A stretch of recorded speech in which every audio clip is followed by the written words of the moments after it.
República de El Salvador. Introdução. Área: 21.041 km². Capital: San Salvador. População: 6,2 milhões de pessoas, estimativa de 2010. Nome oficial: República de El Salvador.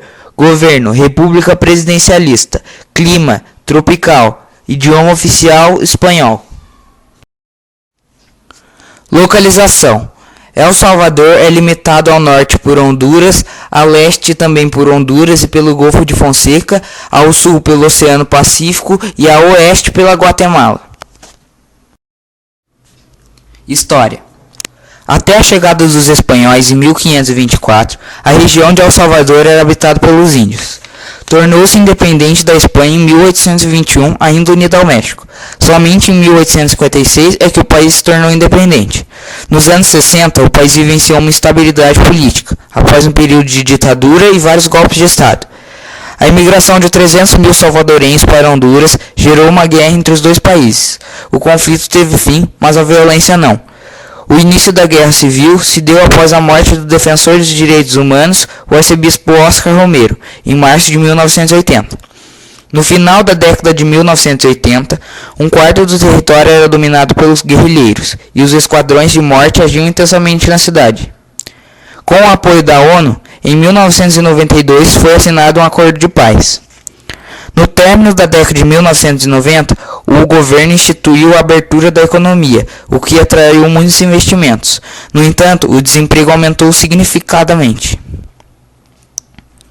Numa tentativa de destabilizar a economia, o governo implantou o dólar como segunda moeda circulante no país. Ditaduras. A história de El Salvador no século XX foi regida por uma série de presidentes militares. Entre 1931 e 1944, o país esteve sob a ditadura de Maximiliano Hernández Martínez. Sucederam-se vários outros governos militares, em meio a uma crise econômica que provocou a imigração de milhares de salvadorenhos.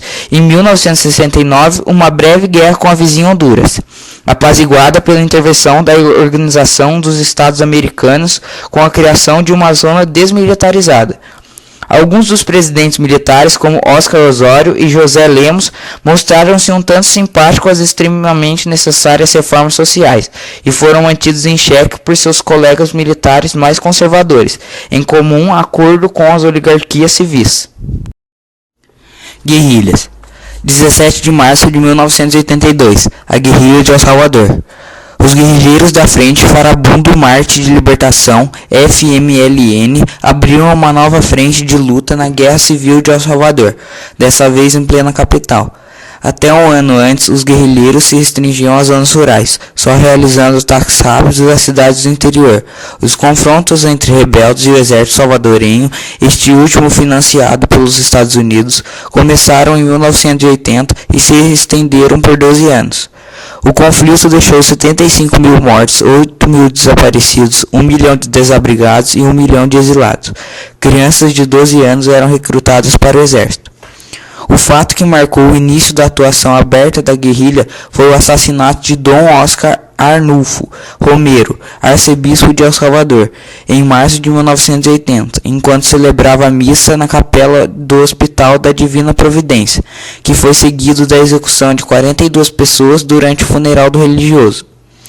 O fim da Guerra Civil foi anunciado em dezembro daquele mesmo ano, com a libertação de presos políticos e a anistia dos exilados.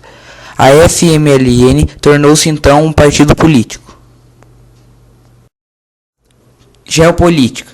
El Salvador, uma república na costa do Pacífico na América Central, tem uma reputação de violência que não se deve ao governo nem a criminosos comuns. A violência se tornou parte regular da vida diária em um país onde a terra é limitada, mas a população continua expandindo.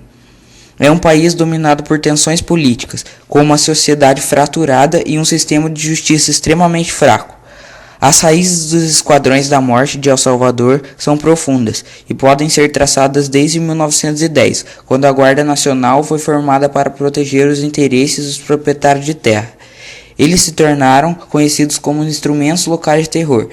Em 1932, com o apoio do exército de grupos militares, a Guarda Nacional levou a cabo o massacre La Matanza.